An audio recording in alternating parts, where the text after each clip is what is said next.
এখানে দুইটা বিষয় নিয়ে আসা যায়, একটা হলো হিংসা আর একটা হলো অহংকার। কথা বুঝেন না মনে হয়? একটা হলো হিংসা, একটা অহংকার, আরেকটা নিয়ে আসা যায় সেটা হলো ঈর্ষা। হিংসা আর অহংকার এই দুইটা হলো হারাম। হিংসা আর অহংকার এই দুইটা হলো হারাম, কিন্তু ঈর্ষাটা হলো আবার জায়েজ। বুঝেন না মনে হয়?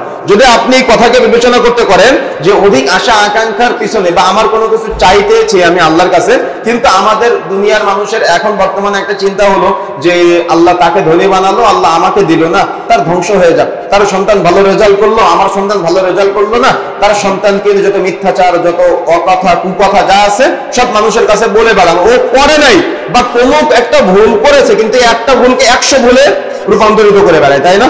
কেন? এটা হিংসা থেকে করে।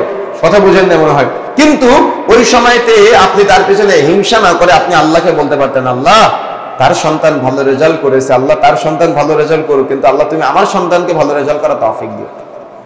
কথা বুঝেন না মানে? এটা হলো ঈর্ষা, এটা জায়েজ আছে, এটা নাজায়েজ না, এটা জায়েজ। কিন্তু হিংসা করা, ধ্বংস কামনা করা, তার ক্ষতি হয়ে যাক এটা কামনা করা, এটা হলো নাজায়েজ, এটা হারাম। কিন্তু ঈর্ষা করা জায়েজ। যেমন আল্লাহ আমার পাশের দোকানদার, সে প্রতিদিন 500 টাকা 1000 টাকা বেচাকেনা করে, বা দেখা যাচ্ছে তার বেচাকেনা প্রচুর, আল্লাহ সেও বেচাকেনা করো, আল্লাহ তুমি আমাকেও বেচাকেনা করা তৌফিক দিয়ে। দেখা যাচ্ছে আপনার দোকানে একটা পণ্য শেষ হয়ে গেছে, নাই, এখন কোনো একজন ক্রেতা এসে আপনাকে বলতেছে যে আপনার দোকানে তো নাই, তাহলে আমি কোথায় গিয়ে পাবো? কিন্তু আপনার এতটাই ভিতরে হিংসা, আপনি বলতেছেন না যে আপনার পাশের দোকানে আছে। কথা বুঝেন না মনে হয়? এরকম হয় না আমাদের মাঝে? অবরম হচ্ছে। কিন্তু ওই সময়তে যদি আমি আমার হৃদয়টাকে একটু নরম করে আমি বলে দিতে পারতাম যে তার কাছে আছে, তাহলে তার রিজিক থেকে আপনার রিজিক থেকে, আপনার রিজিক থেকে তার রিজিক থেকে কমার কোনো সম্ভাবনা আছে? বুঝেন না মনে হয়? কারোর রিজিকে কেউ হাত বসাতে পারে না। তার তাকদীর ছিল, সে বিক্রয় করতে পেরেছে, আপনার বিক্রয় তো হয়ে গিয়েছে, নাই আপনার কাছে, আপনার তো বিক্রয় শেষ, আপনি তাকে তথ্য কেন দিচ্ছেন না? কথা বুঝেন না মনে হয়? এই জন্য আমাকে আপনাকে হৃদয়টাকে বড় করতে হবে, হিংসা করা যাবে না। ঈর্ষা করতে পারেন আপনি যে আল্লাহ আমার পাশের দোকানদার সে তো এত এত এত ইনকাম করতেছে, আল্লাহ তুমি আমাকেও একটু দিও, এটা চাইতে পারেন আপনি আল্লাহর কাছে।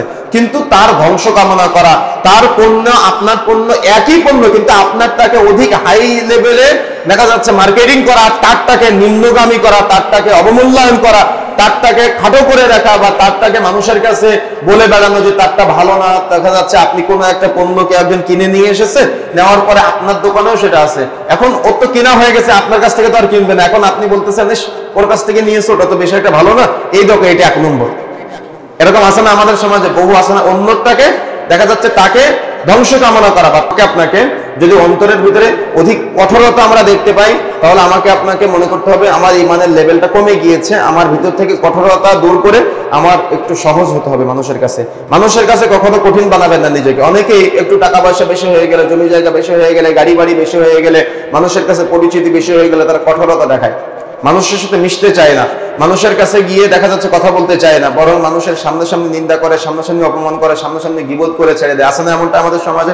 এই জন্য আমাদের সবসময় মনে রাখতে হবে অন্তরে কঠোরতা অনুভূত করা যাবে না, বরং মানুষের জন্য নিজেকে উৎসর্গ করে দিতে হবে এবং চেষ্টা করতে হবে যেন আমাকে কেউ কঠিন মনে না করে, আমাকে যেন কেউ কঠিন সাব্যস্ত করতে না পারে। কারণ আল্লাহ হলেন রহমান, আল্লাহ হলেন রহিম। আমিও আমার প্রভু দয়াময় রব যিনি আছে, আমি তার মতো নরম হৃদয়ের অধিকারী হতে চাই। এখন আপনি হয়তো বলতে পারেন যে নরম হলে তো মানুষ ঠকায়। মানুষ ঠকালেও আপনি হাসবেন, যদি সুযোগ থাকে তাহলে আপনি চেষ্টা করবেন যে প্রতিহত করার জন্য সিস্টেমের আলোকে। কিন্তু দেখা যাচ্ছে মানুষ হয়তো আপনাকে ঠকালো, আপনি বুঝতে পারতেছেন সে আপনাকে ঠকাচ্ছে, আপনি কি জানেন যে আল্লাহ রাব্বুল আলামিন আপনাকে অন্য দিক দিয়ে পূর্ণতা লাভ করে দিবেন?